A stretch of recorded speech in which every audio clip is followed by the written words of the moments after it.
democracy looks like. This is what democracy looks like. This is what democracy looks like. This is what democracy looks like. This is what democracy looks like. This is what democracy looks like.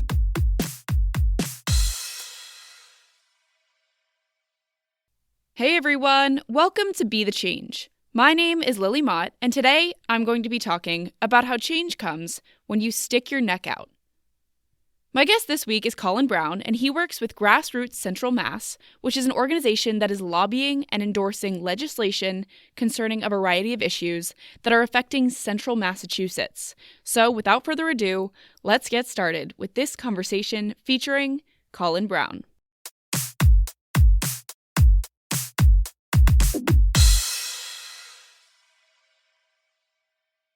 I'm Colin Brown. I'm from Central Massachusetts, which is a very rural place in Massachusetts. So what my work does is a part of this organization called Grassroots Central Mass.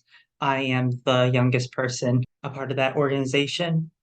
Right now, a lot of our work right now is lobbying and endorsing legislation for government transparency, climate action, climate justice, and way more beyond that.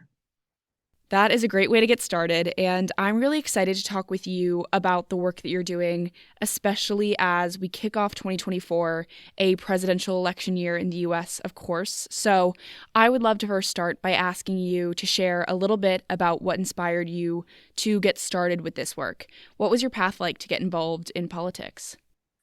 All right, so my inspiration was my great grandfather. He was a selectman of a town where a selectman is like, I would say, like a city council for New England towns. He was a selectman of Ware, Massachusetts. And he would take me to select board meetings, and I fell in love with local government. That is something that most people my age don't typically even consider even going to, but I fell in love with it. And I found this organization called Grassroots Central Mass, and I joined it. And I learned that our state government is very untransparent, kind of undemocratic. And right now, we're looking forward to passing legislation to open up our government to the people, to have committee votes be public and testimonies be public, so that we can understand what's happening in the state house. So tell me what you're doing now as far as campaigns, different legislation, and especially as we enter into 2024, which is a huge year in American politics. What is your work like with Grassroots Central Mass now? All right. So on Tuesday, unfortunately, I wasn't able to go because I had COVID. And but a bunch of people from Grassroots Central Mass and Indivisible Massachusetts, we had a lobby day to go into the State House and what is called the Sunlight Agenda, and we lobbied it, and it has a whole bunch of legislation from government transparency to phone data usage, government transparency when it comes to committees and the votes being public. Because right now in committees, votes aren't public. Like you can't you don't really know like if something gets passed, some doesn't get passed. And so we are working right now to open up our government to understand more what's happening. Definitely, that's so interesting. So, what will the work start to look like as we get closer to the presidential election in the fall? I guess it's kind of a hard question especially for you to know if you weren't working with this organization or in politics during the last presidential election. But do you think that your work will start to change as we get closer to the fall? So the last presidential election, I wasn't a part of this organization. I was, oh boy, how old was I? I was a sophomore in high school. I was young, and I kind of like laid back and watched this whole process go by, and I was like, wow. And especially this presidential election coming up, general elections with when it comes to state, local, and federal. Like we're ramping up. Like we're doing a postcard campaign to help one of my friends in the organization win a Democratic State Committee seat. We are looking for candidates to run for state rep. We are going to be supporting our Congressman Jim McGovern win re-election. We're also doing postcards to the open seat that is left by George Santos. I can't remember the Democrat that's running for a seat, but we're doing a postcard campaign for the seat to make sure that people go out and vote. That is so exciting. So, this is a big question, but you sound like you're very passionate about politics. So, are you hoping to pursue a career in politics someday? I know it's a big question, but is that the direction that you're heading? Yes, so I go to St. Joseph's College in Maine. I'm double majoring in political science and public policy with a minor in history.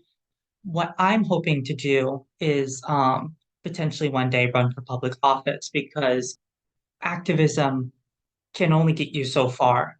Being someone that's actually in the room, having the seat of power is truly one of the only ways where you can really make sure that your voice is heard and not just your voice, but your vote when you're voting for legislation and, making sure that legislation is being brought forth to the House, whether it be local, state, or federal, where actual change can happen. That's so interesting. So, what are some of the issues that you are most passionate about? And they can be at a national level, a local level. A lot of people have those issues that really fire them up, and they could talk about them all day. So, do you have those issues, and what are they for you? Yes. Oh, where do I begin? So right now, within my organization, I am the chair of the climate committee and climate justice and climate change and like ways that we can take companies accountable and legislation to, you know, make sure our public transportation, our public way of life becomes more greener is a huge thing for me and in our generation because we're going into 2024, but 2023 was the hottest year on record. Without huge change, we are not going to have a livable planet in the next 50 years. Like right now, the current administration, the presidential administration, approved the Willow Project, which is going to be ramping up oil production, is terrifying for me and should be terrifying for this whole generation because we're not going to have a sustainable planet for us and our children. Yeah, definitely. That's such an important issue, and I'm really glad that you brought that up in this episode. So, I have one more question for you. Lots of young people, especially high school students and college students, want to create change, but they may not know how to get started with that work. What advice do you have for those people who may be listening? Oh, if I have one piece of advice is to stick your neck out, go for something because this is kind of a funny story. I skipped school and I told my mom that I was going to go on a field trip to the State House. But really, I drove myself to this train station of Worcester, Massachusetts. I took the train to Boston and I went to testify on a Senate hearing committee about climate legislation. She still doesn't know about that. And I really hope that she doesn't listen to this. But it's really to stick your neck out, to really find something that you are passionate about and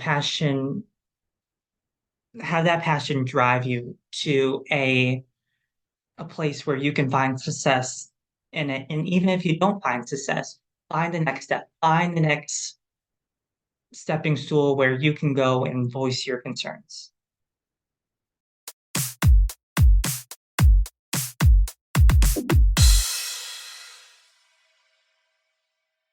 I really enjoyed this conversation with Colin, and I think it was so interesting to learn about local politics in central Massachusetts because local politics are so important.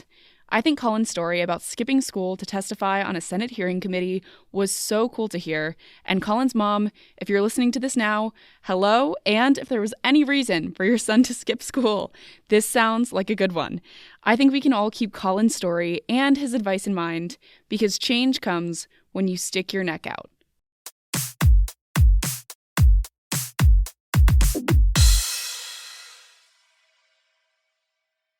Thank you so much for listening to this episode, and you can find Colin on Instagram at OllieBrown13 to get connected with him. If you want to talk about anything I mentioned, please reach out to me by email at lily@bethechangepodcast.org or on Instagram at bethechangepodcast. Tune in for my next episode, but until then, be the change you wish to see in the world. Bye, guys.